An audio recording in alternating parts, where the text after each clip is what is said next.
Good morning student. कल की class में भी हमने सैटरडे टेस्ट के लिए कुछ प्रैक्टिस क्वेश्चंस किए थे। फिर से हम कुछ प्रैक्टिस क्वेश्चंस लगा रहे हैं।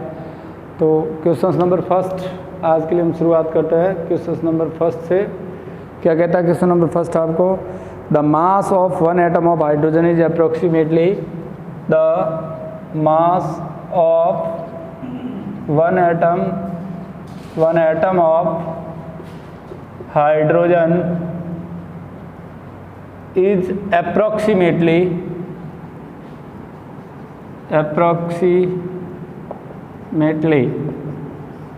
हाइड्रोजन के वन एटम का अप्रोक्सीमेटली कितना मास होगा। ऑप्शन ए 1 ग्राम, 1 आपको दिया है 1 ग्राम। ऑप्शन सेकंड में स्टूडेंट दे रखा है वो है 0.5 ग्राम। ऑप्शन थर्ड आपको दे रखा है वो इस तरह से है आपका 1.6 इंटू 10⁻⁻24 ग्राम। एंड ऑप्शन 4 जो दिया है आपको वो इस तरह से दिया है 3.2 इंटू 10⁻24 ग्राम। चलिए student, the mass of one atom of hydrogen is approximately, mass of one atom का फॉर्मूला क्या होता है। किसी भी एक एटम का मास निकालना हो तो किसके बराबर आएगा, अप्रोक्सीमेटली वन एटम का मास। हाइड्रोजन का एक एटम का मास उसके मॉलिकुलर मास के बराबर होता है, एटॉमिक मास के बराबर H2 होना चाहिए, ग्राम में 2। लेकिन यहाँ पर हाइड्रोजन गैस के लिए कहा है तो मैंने आपको बताया था कि 1 AMU की वैल्यू कितनी होती है 1.66 इंटू 10⁻⁻24 ग्राम के बराबर होती है। और हाइड्रोजन का अप्रोक्सीमेटली एटॉमिक मास यूनिट में 1 AMU, तो उसको अगर हम mass of one atom of hydrogen is approximately पूछा है तो आपको 1 AMU के बराबर 1.6 इंटू 10⁻⁻24 ग्राम। तो आंसर आपका ये होगा 1.6 इंटू 10⁻⁻24 ग्राम, क्योंकि 1 AMU हाइड्रोजन का H फॉर्म में है, H2 फॉर्म में होगा तो 2, लेकिन ये हाइड्रोजन फॉर्म में ही है तो 1 AMU की वैल्यू 1.66 इंटू 10⁻⁻24 ग्राम। तो आई होप ये तो बहुत आसान सी वैल्यू थी, 1 AMU की वैल्यू ही लिखनी थी। नेक्स्ट क्वेश्चन नंबर सेकंड पे बात करते हैं। कुछ क्वेश्चंस प्रैक्टिस कराते हैं आपको, जितने हो सके आप सीट सॉल्व कर लेना खुद से, लेकिन कुछ क्वेश्चंस मैं कराता हूँ। नेक्स्ट क्वेश्चंस, एक gases mixture contains oxygen and nitrogen in the ratio of 1:4। एक gases mixture, question number second, एक गैसेज मिक्सचर, दो गैसों का मिक्सचर है, गैसेज मिक्सचर कंटेन रेशियो 1:4। दो गैसों का मिक्सर है, उनका रेशियो कितना है 1:4 है। मिक्सर कंटेंट 1:4 ऑफ कौन कौन सी गैस है इसमें, दो गैस है, एक है ऑक्सीजन एंड नाइट्रोजन, O&N। एक gases mixer content oxygen and nitrogen, ratio 1:4। Oxygen और नाइट्रोजन का रेशियो है वो है 1:4 है by weight. Therefore the ratio of their number of molecules by weight, ये वेट के हिसाब से है 1:4 by wait.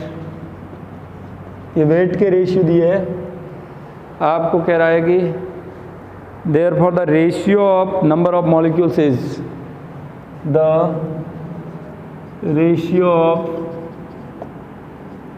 Number of molecules is, molecules का रेशियो क्या होगा, इज, उनके लिए मॉलिक्यूल्स का रेशियो क्या होगा। तो ऑप्शन ए आपको दे रखा है 1:4। ऑप्शन सेकंड में आपको दे रखा है बच्चों वो दिया है 1:8। ऑप्शन थर्ड में आपको दे रखा है 7:32 एंड ऑप्शन फोर्थ आपको दे रखा है स्टूडेंट वो दिया है 3:16। आपको कह रहा है कि gases mixer contain oxygen and nitrogen 1:4 by wait. The ratio of number of molecule is, molecule का रेशियो वेट के हिसाब से इतना दिया है, तो आपको उसका मॉलिक्यूल का रेशियो निकालना है। बच्चों देखिए फिर से, पहला काम क्या करोगे आप, mole is equal to weight 1, that for nitrogen and oxygen and another for nitrogen 1। ये गैस फॉर्म में O2 और N2 और इसका 4। तो मोल निकालने के लिए वेट के हिसाब से दिया, weight upon molar weight. Oxygen का मोलर वेट 32 और नाइट्रोजन का मोलर वेट 28। अब इनका रेशियो ऑफ देयर मॉलिक्यूल्स का फॉर्मूला क्या होता है, N इंटू Na। दोनों को एवोगाड्रो नंबर से मल्टीप्लाई करूँगा तो यहाँ Na रख लूँगा, 1/32 into Na, jam 4/28 into Na। चलो Na दोनों में रेशियो निकालना कॉमन है, चलो लो ये हो जाए, इन दोनों का रेशियो 1:7, 1:32 और इसका हो जाएगा 1:7, 1:32। अब इनका रेशियो निकाल दो तो कितना आ जाएगा बच्चों, इन दोनों का एलसीएम लेके सॉल्व करोगे तो आपका आंसर आ जाएगा 7:32 is your answer. I hope आपको ये प्रॉब्लम समझ में आई होगी। ऑक्सीजन नाइट्रोजन दो गैसों का वेट के हिसाब से रेशियो दिया 1:4, तो उसके मॉलिक्यूल का रेशियो क्या होगा आप जानते हो, N into Na number of molecules होता है, और नंबर ऑफ मॉलिक्यूल्स के लिए पहले N for number of mole की ज़रूरत पड़ेगी। जो शुरुआत से लेक्चर देख रहे हैं उनको सबको समझ में आएगा। मोल का फार्मूला होता है actual wait given weight by molar weight 1 और मोलर वेट O2 का 32 और 4/28 नाइट्रोजन का। इन दोनों का N into Na number of molecules Na दोनों में कॉमन होगा, हटा दो 1:32 4:28 1:32 सॉल्व कर दो इसको, दैट्स ऑल, आंसर आपका हो जाएगा 7:32। आई होप आप मेरे द्वारा कराया गया क्वेश्चन आपको समझ में आया ही होगा। फिर से देख लेना, नहीं पता चले तो व्हाट्सएप पे आप कांटेक्ट कर सकते हैं। जब कर दूँ इस क्वेश्चन को, N into Na number of molecules दोनों का रेशियो निकालना था, दो गैस का, ऑक्सीजन और नाइट्रोजन का। ओके, यहाँ तक की बात को हम फिनिश कर देते हैं।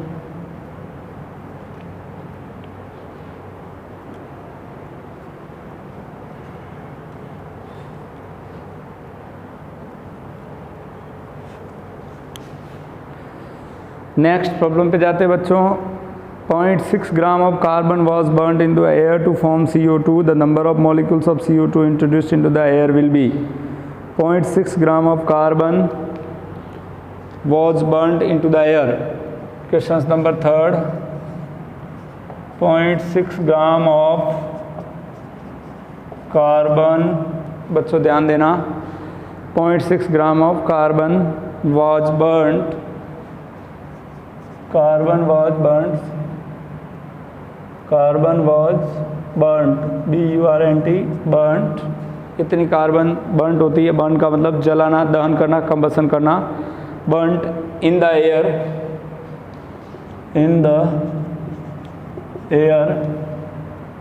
to form हवा के अंदर ये बर्न होने के बाद to form CO2 the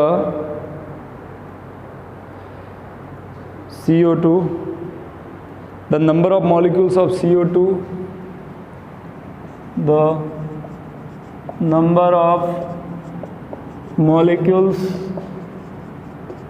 CO2 number of molecules of CO2 introduced into the air will be introduced into the air will be। Option A में आपको इस तरह से दे रखा है बच्चों,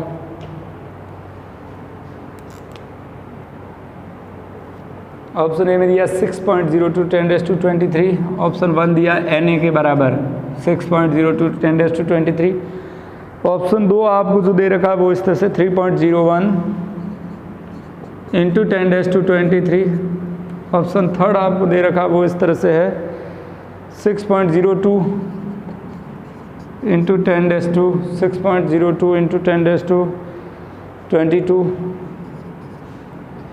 और ऑप्शन 4 आपको दे रखा है वो है 3.01 इंटू 10⁻22, 3.01 इंटू 10⁻22। ये 4 ऑप्शन आपको दे रखे हैं और आपको क्वेश्चन इस तरह से दिया है, आपको इसको सॉल्व करना है। 45 क्वेश्चन आपका है ये। 0.6 gram of carbon was burned into air to form CO2, 0.6 gram carbon burn हो रहा है एयर की प्रेजेंस में और कार्बन डाइऑक्साइड बन रहा है। Molecules of CO2 introduced into the air will be the number of molecules of CO2 introduced into the air will B, air के अंदर कितने CO2 के मॉलिक्यूल्स होंगे। तो आप इस क्वेश्चन को किस तरह से करोगे, 0.6 ग्राम है कार्बन के, उसका ऑक्सीडेशन करो, दहन करो और CO2 बन जाएगा। फिर number of molecule of CO2 introduced in the air will B, ये आपको लगाना पड़ेगा स्टोइचियोमेट्री इन रिएक्शन मैंने बताया था। फर्स्ट ऑफ ऑल क्या तरीका है बच्चों, सबसे पहला काम क्वेश्चन को पढ़ा तो आपको समझ में आया कि स्टोइचियोमेट्री इन रिएक्शन है और कौन सी स्टोइचियोमेट्री हो सकती है, इसमें नंबर मोल स्टोइचियोमेट्री हो सकती है या मॉलिक्यूल की स्टोइचियोमेट्री हो सकती है। पहला काम आप रिएक्शन लिखो, C+O2 will give you CO2, carbon balance equation हो गई, पर ये बर्न हो रही है ऑक्सीजन की प्रेजेंस में तो हो गया ना, CO2 बन गया। अब वो कह रहा है 0.6 ग्राम, पहले तो इन दोनों की बात हो रही है, इन दोनों के बीच में ऑक्सीजन से तो कोई लेना देना नहीं। कार्बन का मोलर मास 12 मीन्स 12 और इसका 44, मतलब इसके 12 ग्राम से CO2 44 ग्राम प्रोड्यूस हो रहा है। तो आपको वो कह रहा है कि इसके 0.6 ग्राम से 0.6 gram of carbon will produce how much CO2 x। Then आप क्या करोगे, इसका इसके साथ यूनिटरी मेथड और इसका इसके साथ। So 12x is equal to 44 into 0.6। So x is equal to ये 12 यहाँ चला जाएगा बच्चों, तो x इज इक्वल टू क्या आ जाएगा, इसको सॉल्व करो, ग्राम आ जाएगा। अब आपको ग्राम को बदलना है मोल में और फिर मोल को मल्टीप्लाई करना है मॉलिक्यूल से, एवोगैड्रो नंबर से, मॉलिक्यूल्स ऑफ CO2 इंट्रोड्यूस। तो आप इसको सॉल्व कर लीजिए, 44 into 0.6, 44 multiply by 0.6 divide by 12, then 2.2 mole, 2.2 gram, sorry solve 2.2 gram. ये x हमने किसको माना था बच्चों, आपको पता चल रहा है x is equal to CO2 माना था, तो ये कितनी ग्राम CO2 प्रोड्यूस होगी, how much gram of CO2, 2.2 ग्राम। अब आप इसको क्या करो बच्चों, 2.2 ग्राम आपको मिला है, इसको मोल में बदल दो, 2.2 डिवाइड बाई CO2 का मोलर मास 44, तो कितना मोल आ जाएगा, डिवाइड बाई 44 कर दो, फिर से इसको divide by 44, then you got 0.05 mole. ये मोल हो गया 0.05 मोल। अब आपको क्या करना है बच्चों, मॉलिक्यूल्स में बदलना है, तो मल्टीप्लाई बाई 6.022, इसको एवोगाड्रो नंबर से मल्टीप्लाई कर लो, तो आंसर आ जाएगा 0.301 n into NA, 0.05 into 6.022 10⁻23, then molecules आ जाएंगे n into NA, number of molecules n into NA, तो कितना आ जाएगा नंबर ऑफ मॉलिक्यूल्स, 0.3011, 0.3011 इंटू 10⁻23। अब आप क्या करोगे, इसको इस पॉइंट को आप इधर खिसका दो, तो हो जाएगा 3.011 इंटू 10⁻22 मॉलिक्यूल्स। बच्चों पूरी प्रोसेस आपको समझ में आ गई होगी, 3.01 इंटू 10⁻22, क्योंकि एक डिजिट इधर लेके जा रहे हो इसको, तो 0.05, 3.011 इंटू 10⁻23 हुआ, एक डिजिट इस तरफ हुआ, तो 20 पॉइंट में इसमें कुछ देख लीजिए वापस से क्या आंसर है, 3.01 इंटू 10⁻22 आंसर दिया ना 4D, तो आंसर हो जाएगा आपका D, मीन्स क्लियर, समझ में आ गया होगा सबको, आई होप। एक डिजिट माइनस में पावर बढ़ जाती है, आंसर हो जाएगा 3.01 इंटू 10⁻22। सॉल्व हो गया कि नहीं बच्चों, समझ में आया कि नहीं, बहुत अच्छा क्वेश्चन था। कार्बन का बर्न करना है, बर्न हमेशा ऑक्सीजन की प्रेजेंस में होता है, CO2 बनता है। First of all you have to write the skeleton equation, मैंने पहले पढ़ा चुका हूँ लेक्चर में, रिएक्शन को बैलेंस करना, इसके 12 ग्राम से इसका 44 ग्राम, तो इसके 0.06 ग्राम से कितना CO2 यूनिटरी मेथड लगाओ, 2.2 ग्राम CO2, ग्राम आ गया तो उसको मोल में बदल दो, 2.2 डिवाइड बाई मोलर मास, तो मोल आ गया 0.05। अब आपको पूछ रहा है कितने मॉलिक्यूल, तो N × Na मॉलिक्यूल में बदल दो, 3.01 10⁻21 22। जो प्रोसेस मैंने पीछे के लेक्चर जो पढ़ाया है वो आपने ध्यान से देखे हैं, कॉन्सेप्ट बिल्डअप किए हैं, तो आप ऑटोमेटिकली क्वेश्चंस आपको कोई करने में दिक्कत होने वाली नहीं है। तो आपको इस तरह की प्रॉब्लम मैं पहले करवा चुका हूँ। Unitary method, stoichiometric reaction, gram gram, mole mole, volume mass volume और volume volume. There are 4 types of stoichiometric reaction. यहाँ क्वेश्चंस को देख के आपका दिमाग ऑटोमेटिकली चलना चाहिए। आई होप आप ये वाली प्रॉब्लम बहुत अच्छी थी, आपके दिमाग में बैठी होगी, आपने सॉल्व भी कर लिया होगा। इस तरह की प्रॉब्लम कुछ बच्चे कर रहे हैं, बहुत अच्छा कर रहे हैं।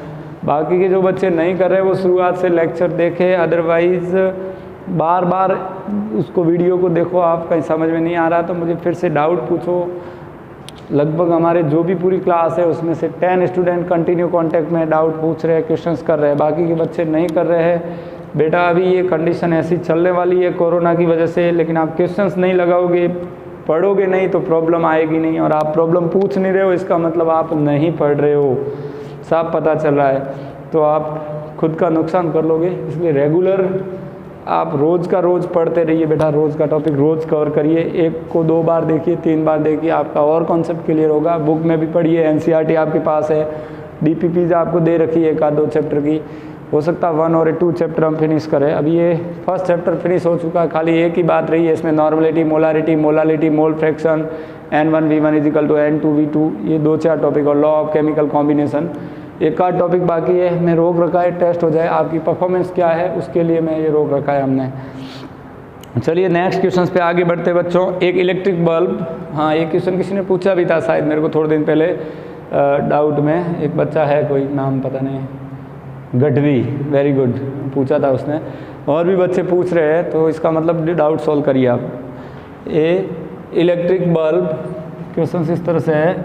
ए इलेक्ट्रिक बल्ब, कोई एक इलेक्ट्रिक बल्ब है बच्चों, और वो बल्ब क्या करता है, एक electric bulb, A electric bulb was filled with, bulb was filled with,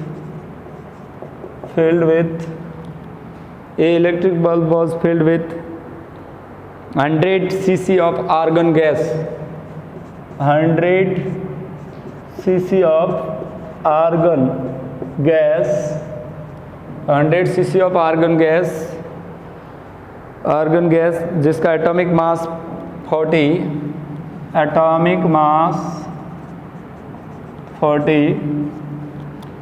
atomic mass 40 दे रखा है आर्गन का। At 25 degree centigrade temperature, at 25 degree centigrade temperature and 180 M pressure, and 180 M pressure, 180 M pressure and 180 M pressure, the number of atoms of argon present in the bulb is, the number of atom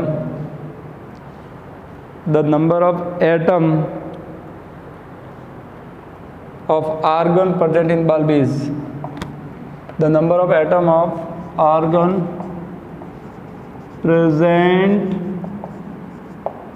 in the bulb is, bulb के अंदर कितने argon atom है।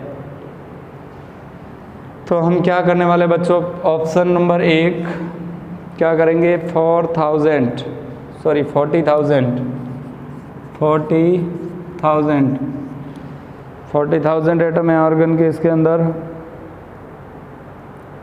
2.5 × 10⁻21। Option third में ऐसा दे रखा है आपको, option third आपको दिखा 3.3 × 10⁻24, एंड ऑप्शन फोर्थ जो दे रखा है आपको वो इस तरह से दिया है 5.4 × 10⁻21। बच्चों देखिए, अब आप इस क्वेश्चन को लगाइए, हो जाएगा आपसे। आई होप कोई दिक्कत होने वाली नहीं है आपको। बहुत आसान सी प्रॉब्लम है। 40,000 2.1 10⁻21 3.3 10⁻24 5.4 10⁻21। 4 ऑप्शन आपको दे रखे हैं बच्चों। फिर से देखो, एक electric bulb was filled with 100 cc। cc का मतलब होता है वॉल्यूम, वॉल्यूम की यूनिट है सेंटीमीटर क्यूब, मीन्स ml के बराबर होता है। 100 ml, 1 cc is equal to 1 ml, तो 100 cc equal to 100 ml। This is the unit of volume. Centimetre cube is the unit of volume. 100 ml of argon was, atomic mass दिया 40, उसका 25 degree centigrade 180 pressure दिया है। The number of atom पर देनी, तो पहला काम आप करिए, मोल निकाल लीजिए। मोल निकालने के बाद n into Na into atomicity is known as number of atom. सारे फॉर्मूले हैं हमारे पास। मोल निकालना, n into Na number of molecules, और एटम के लिए है तो एटोमिसिटी, सारे फॉर्मूले मेरे बताए हुए। तो पहला काम आप मोल निकाल दो। मोल निकालने का फॉर्मूला होता है given mass upon molar mass. तो इस, अब यहाँ पर एक बहुत दिमाग लगाना पड़ेगा आपको। एक आइडियल गैस इक्वेशन आती है बच्चों, PV is equal to nRT। अभी आपको आपने नहीं पढ़ी है, नहीं है। आइडियल गैस इक्वेशन जो स्टेट ऑफ मैटर करके एक चैप्टर आता है 11th में, उसमें पढ़ाई जाती है। अब उसमें PV is equal to nRT। ये क्यों लगी? क्योंकि प्रेशर आपको दिया है, देखो बच्चों 180 m, वॉल्यूम आपको दिया है 100 cc, और बच्चों R गैस कांस्टेंट होता है और T क्या होता है? टेम्परेचर। तो आप इसको आराम से इसको सॉल्व कर पाओगे बच्चों। क्या होगा, अब हम इसको आगे बढ़ा रहे हैं, देखना इधर। n बराबर मोल, तो मोल निकल जाएगा PV/RT। वैल्यू पुट करिए। P फॉर प्रेशर कितना रखोगे आप? प्रेशर आपको दिया है 180 m। V for volume 100 centimetre cube. R gas constant होता है, जिसकी वैल्यू कांस्टेंट होती है, और T फॉर टेम्परेचर होता है, वो दिया है 25 डिग्री। 25 डिग्री सेंटीग्रेड को केल्विन में कन्वर्ट करो। First of all right 25 degree centigrade को केल्विन में बदल दो बच्चों। कितना आ जाएगा? करिए, ट्राई करिए इसके लिए। 25 + 273 कितना हो जाएगा? 298। टेम्परेचर हो गया। P for pressure 180 m। V for volume कितना रखोगे? वो रख लीजिए वॉल्यूम के लिए। फटाफट देखिए कितना आ रहा है आंसर इसका, सॉल्व कर लीजिए इसको। कितना आ जाएगा वॉल्यूम? आंसर क्या हो जाएगा? 2.5 × 10⁻21 आ जाएगा। आई होप देख लीजिए, या तो वो कर लीजिए या फिर आप एक और वॉल्यूम के लिए 96 कर लीजिए। वॉल्यूम 91.6 आ जाएगा इसका, वॉल्यूम आएगा। लेकिन मोल निकालना है तो मोल निकाल दीजिए, 2 तरीके हैं इसके लिए। चलिए हम रखते हैं P फॉर प्रेशर, कितना रखे हैं? 180 m। वॉल्यूम 100 सेंटीमीटर क्यूब, मतलब 100 ml। ml को लीटर में बदलना है। 100 सेंटीमीटर cc का मतलब होगा ml। अब इसको ml को लीटर में बदलना है तो डिवाइड बाई 1000, तो 20 लीटर, 0.1 लीटर आ जाएगा बच्चों। R गैस कांस्टेंट 0.0821, और T temperature 25 + 273 is equal to 298। इसको केल्विन में कन्वर्ट कर दिया। यहाँ तक आपको समझ में आया होगा। 180 m, ये 100 सेंटीमीटर क्यूब है। Centimetre cube means 100 ml। ml को लीटर में बदला तो 0.1 litre. 100 ml is equal to 0.1 litre.